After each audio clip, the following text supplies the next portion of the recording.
itu akan hilang dari ingatan masyarakat seiring berjalannya waktu. Tapi ini tidak akan pernah hilang. Iya. Makanya lebih baik ditulis. Iya betul. Jadi mereka percuma mau memframing saya, mau menggiring opini masyarakat tentang saya, itu percuma. Karena seiring berjalannya waktu itu akan hilang. Jadi kalau mereka mau membantah saya, ya bikin bantahannya ini. Bikin bantahannya ini. Ya semua bantahan, keterangan semua bantahan itu kan harus sesuai dengan keterangan yang fakta yang sebenarnya, Gus. Kalau nggak bisa, kalau cuma ngarang-ngarang kan pastinya kelakabakan juga, kelang kabut ya, pastinya ujung-ujungnya ya gugur. Lah iya, sekarang begini ya. Ini kan dari buku saya yang 13 poin memahami polemik nasab ini kan. Itu kan berapa banyak jawaban-jawaban yang selama ini menjadi pertanyaan kita. Contoh misalkan ya, kenapa ulama-ulama zaman dulu nggak ada yang berbicara nasabnya Ba'alawi? Kok ada ini orang-orang zaman sekarang yang bicara tentang nasabnya Ba'alawi? Ya itu sudah saya jawab di Muqaddimah kan. Nah, ya contohnya begini ya kan. Qad yujadu fin nahri ma la yujadu fil bahri. Terkadang sesuatu itu ditemukan di sungai yang belum pernah ditemukan di laut, gitu loh. Iya. Ulama-ulama kita itu bahrul ulum, lautan ilmu. Tapi terkadang ya, dari sekian banyak lautan ilmu yang ada pada alim ulama para sepuh kita itu sulit kita temukan. Dan lebih mudah kita temukan di sungai-sungai yang ada sekarang, gitu loh. Iya, kalau beliau-beliau kan saking tawaduknya, Gus, tawaduk, selalu diam, tunduk, hatinya beliau-beliau itu, Gus. Nggak mau gitu. Iya, gitu. Jadi Beliau bukan berarti, sembunyi. makanya kan gini ya, ketika ada narasi yang mengatakan lebih alim mana Ki Hasyim Asy'ari, Syekh Nawawi dengan Ki Imaduddin, ya berarti dia tidak paham ini. Ya kan, waqad yujadu fin nahri ma la yujadu fil bahri, gitu loh. Artinya apa? Ulama kita itu sudah mengkanter kemungkinan nanti ada bahasa seperti yang sekarang rame ini. Gitu loh. Iya.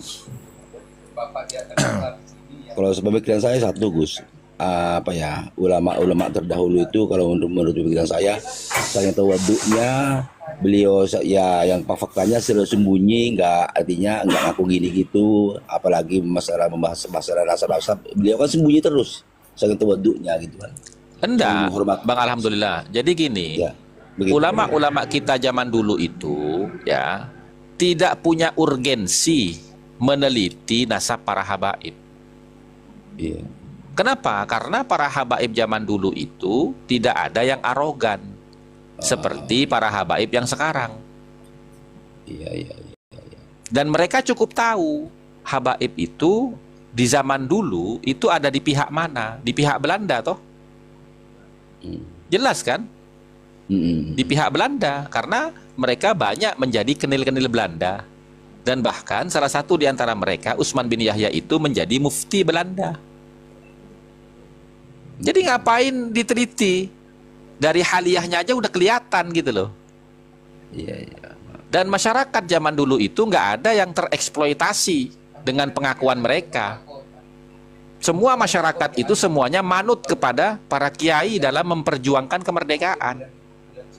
Gitu loh. Sehingga tidak ada urgensinya untuk meneliti nasabnya orang itu. Wong dia juga bukan bangsa Indonesia. Gitu loh. Dan tidak ada tidak ada harapan melalui mereka untuk kemerdekaan bangsa. Gitu loh. Nah, sampai kepada kemerdekaan, ya toh, mereka juga tidak ada yang bersikap arogan, gitu loh. Nah, berbeda dengan sekarang, mereka memprovokasi putra-putri bangsa memimpin untuk memberontak kepada pemerintah dengan 212-nya itu. Nah, Kita sadarkan masyarakat kita nggak bisa. Alasan mereka apa? Ini cucu Nabi. Oh, jadi karena kamu meyakini dia cucu Nabi, oke. Saya teliti nasabnya benar apa tidak. Nah, itu urgensinya, teman-teman. Iya. Masyarakat itu tersandra dengan klaim mereka sebagai cucu Nabi. Karena kita tahu, kita umat Islam ini kelemahannya adalah apa? Kanjeng Nabi Muhammad kelemahannya. Ketika orang itu menyebutkan Nabi Muhammad, bergetar dada kita. Gitu loh. Nah, makanya di situ saya menulis dalam buku ini ya. Ya kan? Mengutip pernyataan daripada Ibnu Hajar Al-Haytami. Ya, pada halaman ke-17 buku saya nih. Yambaghi likulli ahadin ay yakuna lahu ghiratun fi hadzal nasab syarif wa dhabtuhu hatta la yantasibu ilaihi sallallahu alaihi wasallam ahadun illa bihaqqin. Itu panjenengan semua sudah hafal yang punya buku saya ini kan? Itu loh. Nah, kemudian saya juga di situ di bawahnya itu saya juga menyampaikan kan kaidah usul fiqh kullu mudda'in mumtahanun li anna kullad da'wa la yusahhu biduni burhanin aw dalilin. Gitu loh. Allah. Nah, landasannya apa? Sebenarnya yang tidak paham itu Kiai Imad atau mereka. Padahal setiap bukunya Kiai Imad itu selalu mengutip makalah dari Imam Ibnul Mubarak, al-isnadu binad-din, laulal isnad laqala man sya'a ma sya'ah. Sanad itu bagian dari agama. Kalau tidak ada sanadnya, maka orang akan bebas berbicara semaunya. Kamu mengaku sebagai zuriyahnya Nabi, referensi untuk mendukung kebenaran pengakuan kamu apa? Ya bahasa kerennya sekarang mana kitab sezamannya, kan begitu. Iya. Nah, ibarat panjenengan ya toh. Panjenengan ngaku sebagai RT 1, RT 2 saya alamatnya. Coba lihat KTP-mu. Kan begitu toh. Betul. Lawang diminta KTP-nya kok marah itu gimana? Kan dulu mereka itu berbangga-bangga. Kami ini zuriyahnya Kanjeng Nabi yang resmi tercatat di Maktab Daimi. Ini kami punya paspor nasab katanya gitu loh. Coba mana paspor nasabmu aku lihat sini gitu. Kok marah gitu loh. Ya, kalau kamu tidak mau di cross check pengakuan kamu ya jangan ngaku. Bujur jangan memanjar.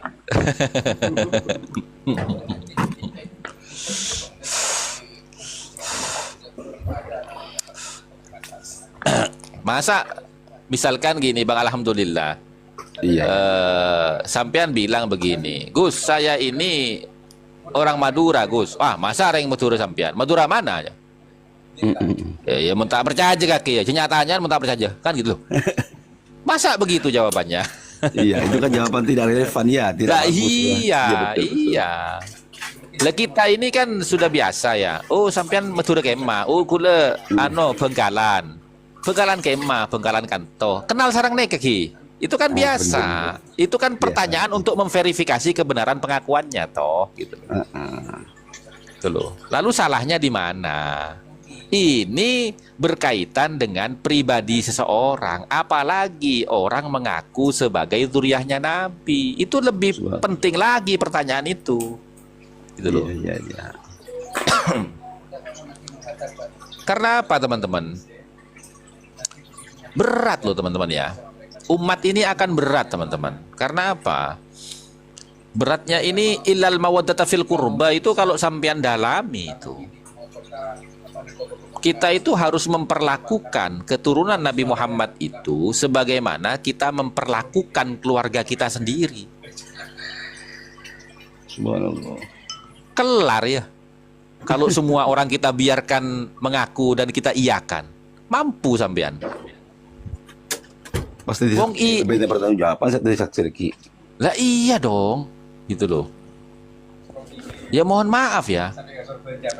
Ketika misalkan contoh seumpamanya ya, Bang, alhamdulillah saya ini zuriyahnya Kanjeng Nabi.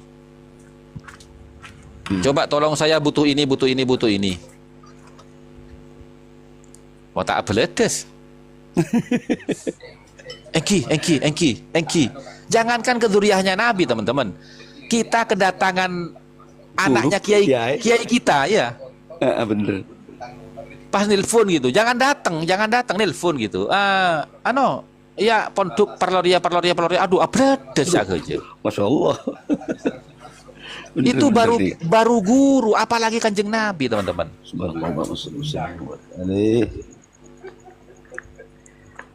Jadi sangat berbahaya sekali gitu loh. Potensinya itu besar untuk mengeksploitasi umat gitu loh. Lah buktinya kan, coba. Sekarang mereka mengadakan 212 kemarin. Sepi kan? Sepi. Bener. Kenapa? Karena masyarakat sudah meragukan intisabun nasab mereka kepada Kanjeng Nabi. Berdasarkan apa? Berdasarkan informasi yang beredar. Tidak adanya kitab sezaman yang menyambungkan keterputusan silsilah nasabnya selama 550 tahun. Tes DNA-nya tidak nyambung dengan Nabi. Coba sebelum-sebelumnya. Sampai penuh Jakarta itu. Orang dari Kalimantan, orang dari Sumatera. Karena apa? Bukan karena Rizik Syihab, tapi karena kecintaan mereka kepada baginda Rasul itu. Allahumma sholli ada yang bilang pesan pakai bahasa Indonesia Gus, iya pakai bahasa Indonesia ini cuma sedikit-sedikit aja bahasa Maduranya, bahasa Inggris Timur. Begitu mereka sadar bahwasanya Ba'alawi ini belum resmi dan belum bisa dibenarkan klaimnya sebagai zuriyahnya Nabi. Allah. Bagaimana? Sepi kan? Iya, Itu membuktikan teman-teman bahwasanya cintanya kita ini kepada Nabi, bukan kepada personal itu, gitu loh. Allah. Dan mereka tidak bisa ngapa-ngapain kalau tidak mendompleng nama besar dan nama mulia Nabi Muhammad kan? Allahumma sholli wa sallim wa barik alaihi. Itu teman-teman.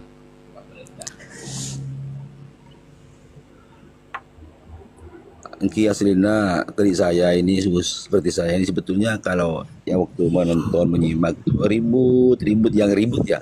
Saya kadang-kadang apa ya menyimak itu gimana kok gini gitu. Kapan damai ini gitu. Kapan damai rasanya itu kok gini, kok sering caci sering bilang. Ya alhamdulillah bukan apa ya. Buat saya memuji sampean enggak. Ini fakta aja ya. Yang paling enak santai itu ya di tempat sampai ini aja sih, lainnya tuh aduh bilang ini ya dari pihak kita juga ya seperti itu, apalagi sebelah gitu bilang ini pusing aku ngeliatin. Iya. bukan tambah nerima ini kali ini tambah buyeng. Iya teman-teman.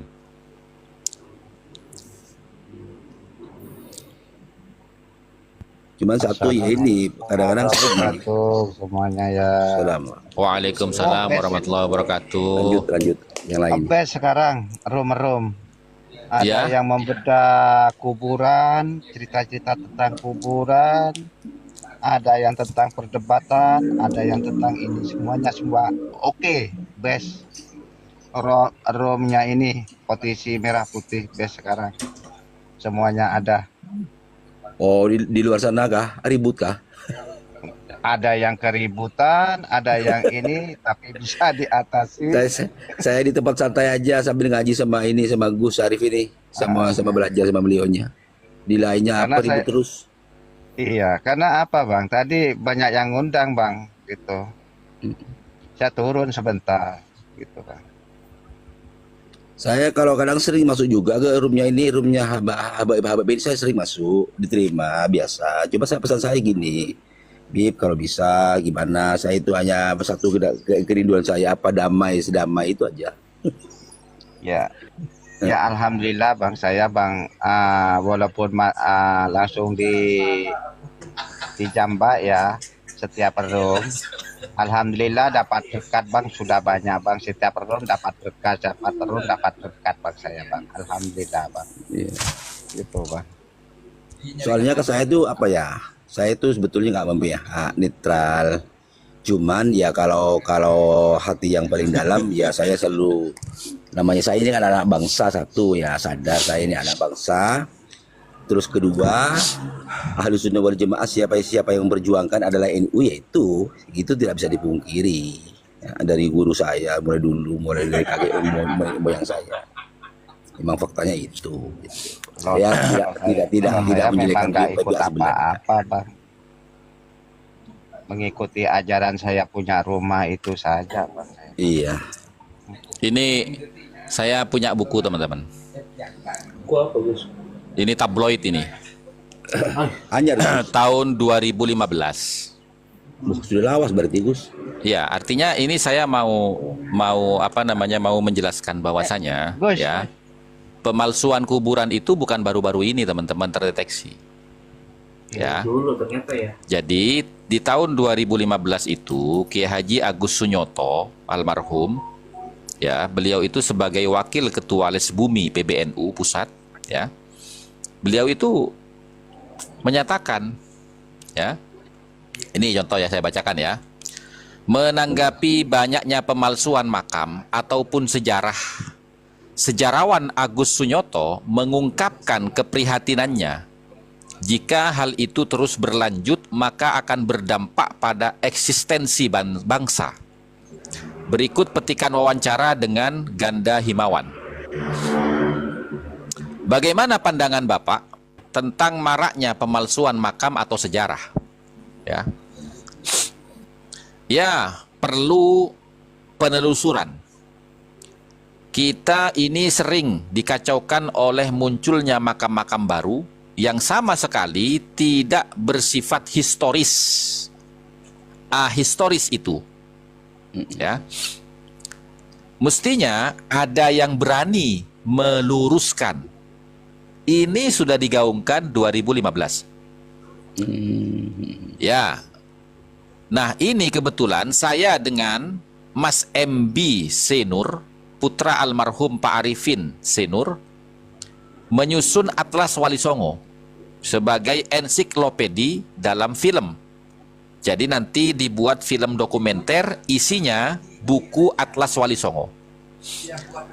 Jadi betul-betul bisa dipertanggungjawabkan secara ilmiah, bukan dongeng. Karena selama perjalanan saya mengumpulkan data sejarah itu, banyak sekali makam baru yang tidak dikenal kemudian dibangun, dilegitimasi oleh salah satu ulama jadi makam keramat. Tanda petik nih, siapa yang dimaksud ulama oleh beliau? Iya. Jadi makamnya Syekh Maulana Maghribi ternyata makam tidak dikenal penduduk, tapi juru kuncinya nanti setor. Ketawa beliau, hahaha, katanya gitu. Kan kacau balau. Sudah begitu, belum lagi nanti makam-makam baru diberi legitimasi makam Sayyid dan Habib. Dah kacau lagi. Ya. Fenomena itu sudah ada. Oh, banyak sekali, kata Kiai Agus Sunyoto. Dan saya paling keras menentang itu. Itu mengacaukan nanti, terutama ini, nanti coba jenengan cari di Google tentang kelompok habaib dari klaim Azmat Khan. Di situ seluruh orang asli Indonesia diklaim keturunan Habib. Termasuk Ibu Kartini, itu keturunan Sayyid. Lah kan kacau. Nanti negara Indonesia ini dianggap negaranya wong Arab. Dan kita jadi budak di sini nanti. Ujung-ujungnya itu tujuan akhirnya. Sekarang itu dipromosikan kemana-mana bahwa tokoh-tokoh besar Indonesia itu adalah para habaib, keturunan Rasulullah. Nanti ke depan hancur bangsa ini.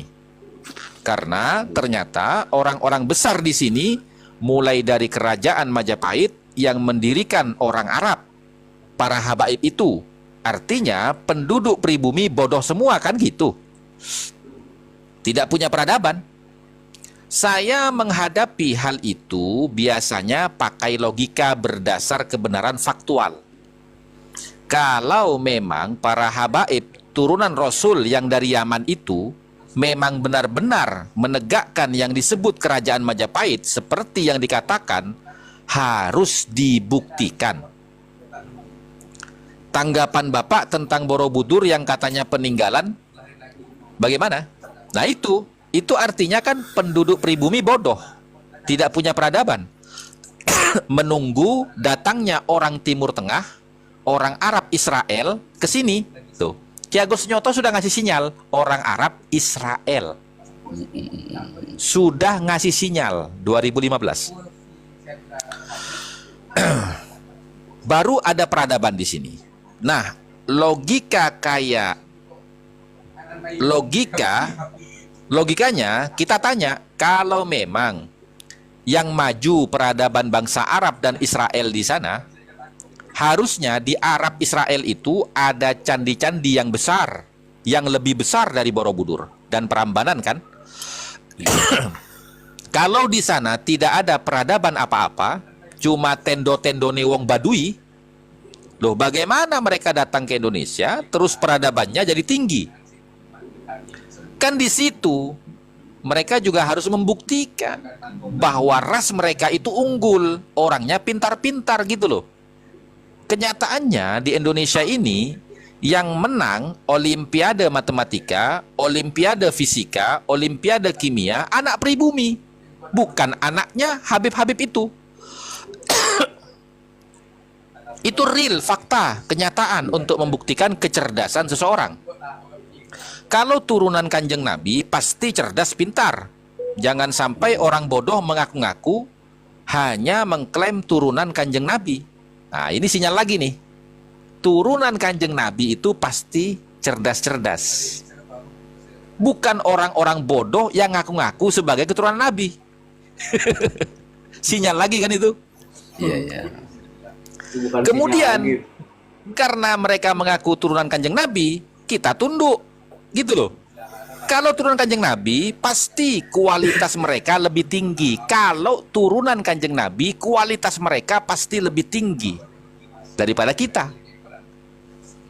Sinyal lagi tuh. Nah, dah, itu ya teman-teman. Sore ya Gus, bukan Minum siang. kopinya Sore. dulu, minum Loh. kopinya Aula dulu. Gus Gia. Kenapa? Minum kopi. Tablet Aula. Bukan, Oh, bukan. bukan. Pokoknya tenang, tenang. Kita bahan penelitian tuh banyak kok. Sampai tinggal terima mateng aja udah. Amin, amin. Ya Rob.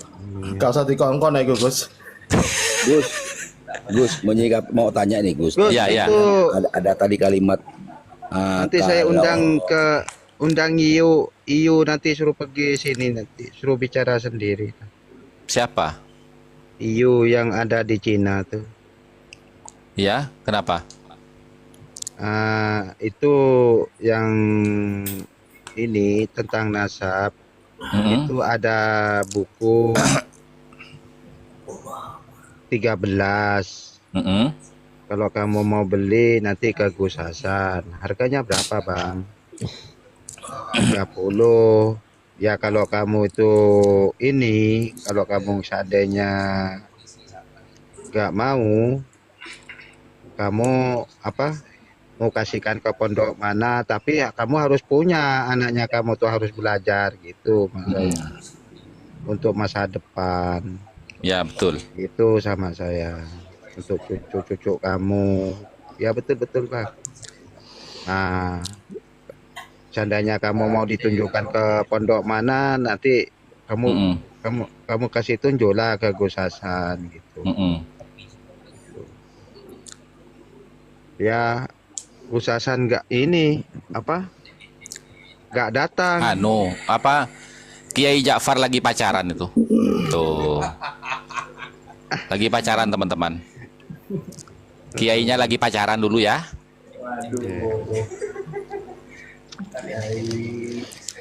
Ya kan Kiai punya mantan pacar. Jadi kan wajar kalau Nginget masa lalu.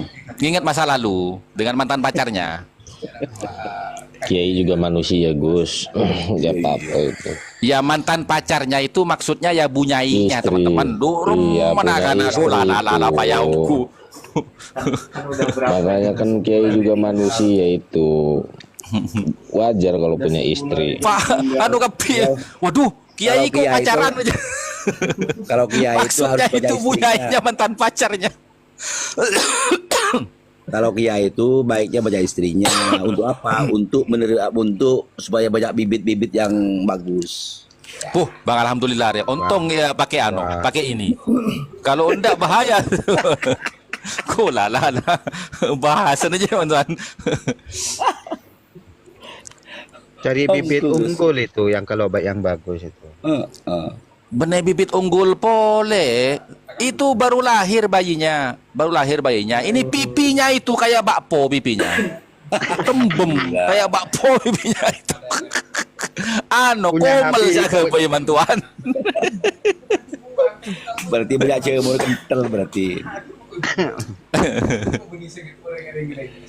Allah. Itu Ya tadi Allah. tabloid itu yang ngomong siapa tadi Gus? Yang tadi Gus sampaikan tadi. Kiai Haji Agus Sunyoto, Kiai Haji Agus Sunyoto. Berarti penulis sebelum adanya buku Atlas Wali Songo. Jadi sampean akan menemukan pernyataan yang saya sampaikan tadi itu di dalam buku Atlas Wali Songo. Berarti sebelum adanya tes DNA juga beliau sudah tahu ya kalau ini tuh orang Arab Israel gitu ya. Duh. Sudah memberikan sinyal bahkan sebelum adanya tes DNA yang sekarang baru keluar. Enggak. Justru ini saya mau katakan bahwasanya tes DNA itu tahun berapa sih? Kan tahun 90-an. Gus, mun ke dia anu Gus, kali tengkus ro mun akan kesro lawan ra Gus, ro orang tenang ke dia itu Gus, ro sopan Gus. Mi sekali biar Gus. Tak bisa itu. Gennya kayak gitu memang. Oh. Orang itu kan tergantung dari gennya. Iya sih. Iya. Nggak bisa. Mau lebih santai kan pas jen orang awam juga apa ya? Jen merasa apa? Tergugah kan dia Gus.